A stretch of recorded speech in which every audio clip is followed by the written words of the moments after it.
আমরা এখন জীববিজ্ঞান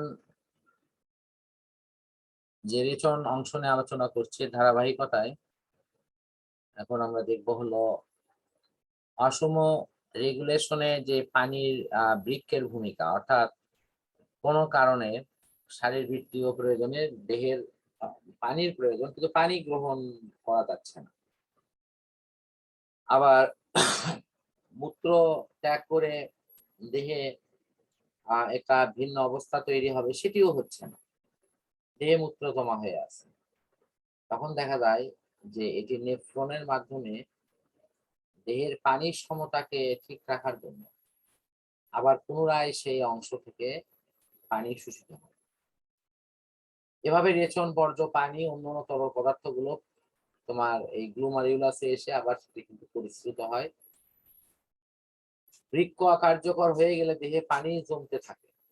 আমাদের এই যে বিষয়টি একটু খেয়াল করো যে এখানে দেহে যখন পানি জমে গেল, দেহ থেকে পানি বের হলো না, তখন বৃক্ক কিন্তু যে নিজে রক্ত থেকে পানির অংশগুলোকে নিয়ে বের করে দিয়েছিল, সে উল্টে কিন্তু আবার এই পানির অংশকে গ্রহণ করতে যাচ্ছে।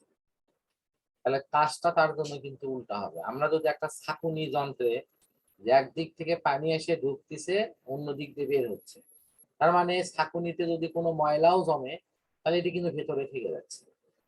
কিন্তু যখন আমি পানি ওই ছাঁকুনির উল্টা দিকে চালাবো তখন কিন্তু কি হবে? তখন দেখা যাবে যে ওই ময়লাগুলো কিন্তু উল্টে আরো ভিতরের যে পদার্থগুলোকে আমি পরিশ্রুত করতে যাচ্ছি সেটাকেই দূষিত করে দিবে। এইরকম ঘটনা কিন্তু বৃক্কের ক্ষেত্রেও ঘটে না।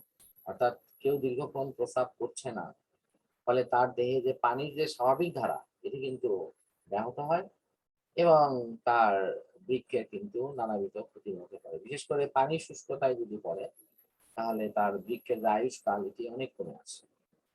সে কারণের জন্য আমাদের উচিত হলো যে প্রয়োজনের চাইতে সামান্য একটু পানি বেশি খেলাম, সেটা হয়তো ততটা সমস্যা তৈরি করবে না, কিন্তু কম খেলে সমস্যা হওয়ার ঝুঁকিটা সবচেয়ে বেশি। আমি এটাও বলছি না যে আমার প্রয়োজন হলো 3 লিটার, আমাকে 10 লিটার পানি খাওয়ানো হবে। এটি এটি খাওয়ানো হলে সেটি কিডনির উপর বা পুরো শারীরিক সিস্টেমের উপর একটা অযথা চাপ তৈরি হবে, সেটিও করা উচিত না। তাছাড়া রক্তের মধ্যে যে আমাদের রক্তরস আছে এটার কিন্তু একটা নির্দিষ্ট ডেনসিটি আছে।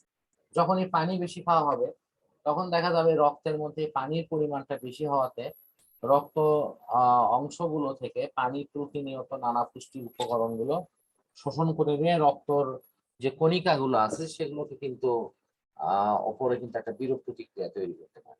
কাজে পানি কিন্তু অস্বাভাবিকভাবে বেশি খাওয়া যাবে না, এটি পরিমিত পরিমাণে যতটুকু প্রয়োজন ততটুকুই খাওয়া উচিত। আরেকটি আছে, দেখো, বৃক্কে পাথর হওয়া। এটা কি? এটা হলো যে আমি হয়তো কোনো কারণে পানি কম খাচ্ছি, তারপরে ওই যে ক্যালসিয়াম জাতীয় সামগ্রী খাওয়া হচ্ছে বা ভিটামিন ডি খাওয়া হচ্ছে না, অথবা ভিটামিন ডি সমৃদ্ধ যে অংশ যেগুলো প্রকৃতি থেকে পাওয়া যায়, বিশেষ করে তোমার পাওয়া যায় কোথায়? এটি সূর্যের আলোতে। তো আমরা হয়তো এখান থেকে নিচ্ছি না, ফলে দিনে দিনে কিন্তু এই ক্যালসিয়াম জাতীয় সামগ্রীগুলো জমে কিডনিতে কিন্তু ক্যালসিয়াম কার্বনেট বা পাথর হিসেবে কিন্তু জমা হয়ে যেতে পারে।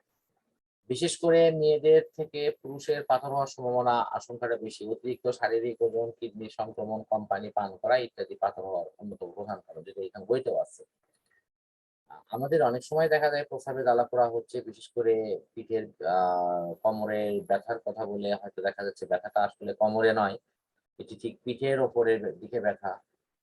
এরকম কিছু হলে কিন্তু আমাদের খুব দ্রুত একটা ভালো মানে মেডিসিন বিশেষজ্ঞ, বিশেষ করে এই ইউরোলজি যে বিশেষজ্ঞ যারা আছে আর কি, তাদের পরামর্শ নিয়ে খুব দ্রুত এটি চিকিৎসা করা উচিত। কারণ কোমরের পিছনের যে পিঠের ব্যথা সেটি কিন্তু ম্যাক্সিমাম ক্ষেত্রেই কিডনির অসুস্থতার লক্ষণ, এবং এক্ষেত্রে আমাদের অবশ্যই সচেতন হতে হবে। বিশেষ করে পেইন কিলার জাতীয় যে ওষুধগুলো আমরা বিভিন্ন কারণে গ্রহণ করি, এটি কোনো ক্রমেই করা উচিত না। বিশেষ করে ডাক্তারের পরামর্শ ছাড়া ইচ্ছা মতো ওষুধ কিনে খাওয়া এটি একেবারেই অনুচিত একটি কাজ।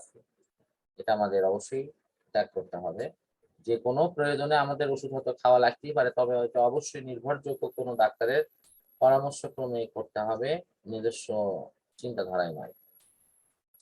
এখন আমাদের দেখতে হবে যে পরবর্তী সেশনে গিয়ে আমরা এই বিকল কিডনি কিভাবে ডায়ালাইসিস এবং এই প্রতিস্থাপন ক্রিয়াটি সম্পন্ন হয় আমরা এটি নিয়ে পরবর্তী সেশনে গিয়ে আলোচনা করব।